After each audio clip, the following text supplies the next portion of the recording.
प्रदेश के मुखिया शिवराज सिंह चौहान ने किसान आंदोलन पर कटाक्ष करते हुए कहा कि कांग्रेस का जहाज डूब रहा है और इसीलिए वह किसानों को भ्रमित करके अपनी राजनीति चमकाने का घृणित प्रयास कर रही है।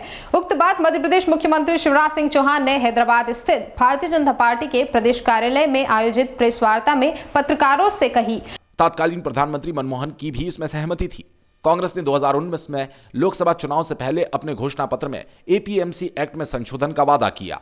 2019 के चुनावी घोषणा पत्र में कांग्रेस ने 11वें पॉइंट में स्पष्ट लिखा है कि Congress agriculture produce market commitment act को निरस्त कर देगी, जिसमें निर्यात और अंतर्राज्यीय व्यापार भी शामिल होगा, जो सभी प्रतिबंधों से मुक्त होगा। कांग्रेस ने अपने घोषणा पत्र में एसेंशियल कमोडिटीज एक्ट को नए कानून में लाने की बात कही थी। इसे भी उनके मैनिफेस्टो में देखा जा सकता है।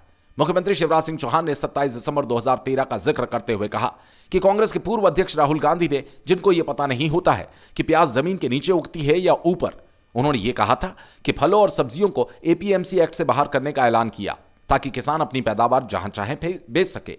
लेकिन जब आज हमारी सरकार वही काम कर रही है तो कांग्रेस किसानों को भड़काने में लगी है। एपीएमसी एक्ट मॉडल में जो लिखा गया उसका भी उल्लेख करते हुए सीएम शिवराज ने कहा कि किसानों को मंडी के बाहर अपनी फसल को बेचने का प्रावधान किया है। यही बात प्रधानमंत्री ने अभी की, लेकिन कांग्रेस यही बात आज नहीं बरसों से कहती रही। इसमें व्यापारी को पूरे प्रदेश में कहीं भी फसल खरीदने के लिए एक लाइसेंस दिए जाने का प्रावधान है। अब कांग्रेस एमएसपी के नाम पर किसानों को गुमराह कर रही है। अरविंद केजरीवाल तो बिन पैंदी के लोटे हैं, कब कहां चले जाएं पता नहीं। केजरीवाल सरकार ने 30 नवंबर 2020 को कृषि सुधार कानून को दिल्ली में नोटिफाई किया था, लेकिन आज विरोध कर रहे हैं।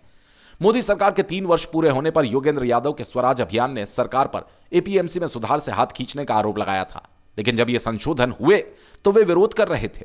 अकाली दल, समाजवादी पार्टी, शिवसेना, टीएमसी जैसी पार्टियां पहले समर्थन कर रही थी, लेकिन अब विरोध कर रही है। कांग्रेस का काम तो आग लगाने, भ्रम फैलाने का है। कल भारत बंद का आह्वान किसानों ने किया। किसानों ने इन दलों को नहीं बुलाया, लेकिन फिर भी ये दल ओछी राजनीति कर रहे हैं। जो भी पॉलिटिकल पार्टी भारत बंद का समर्थन कर रही है वो समझ ले, इस घृणित राजनीति से उन्हें फायदा नहीं होगा। भाजपा सरकार किसानों से बातचीत कर सभी समस्याओं का हल कर लेगी।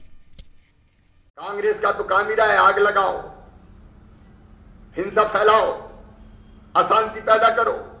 मैदान में मुकाबला नहीं होता मोदी जी से, उसकी ताकत नहीं है, उसकी क्षमता नहीं है, तो भड़का के देश का माहौल बिगाड़ने की कोशिश करो। इसलिए कल भारत बंद का आह्वान का अच्छा वो कहा भी नहीं से। किसान नेता ये कह रहे हैं हम किसी पॉलिटिकल पार्टी का इंटरफेरेंस नहीं चाहते, लेकिन मान ना मान मैं तेरा मेहमान, इसी बहाने घुस जाओ, भारत बंद में शामिल हो जाओ और देश में अव्यवस्था फैलाओ। मैं इन दलों की कड़ी निंदा करता हूं। जहां तक किसानों का सवाल है, सरकार के द्वार किसानों के लिए सदैव खुले हैं।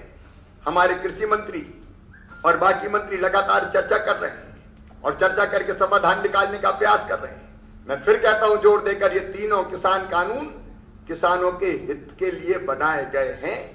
चर्चा के लिए द्वार खुले हैं, लेकिन जो लोग भारत बंद का समर्थन जो पॉलिटिकल पार्टीज कर रही हैं उनकी मैं घोर निंदा करता हूं और उनसे कहता हूं कि ऐसी राजनीति उनके आधार को नहीं बढ़ा पाएगी।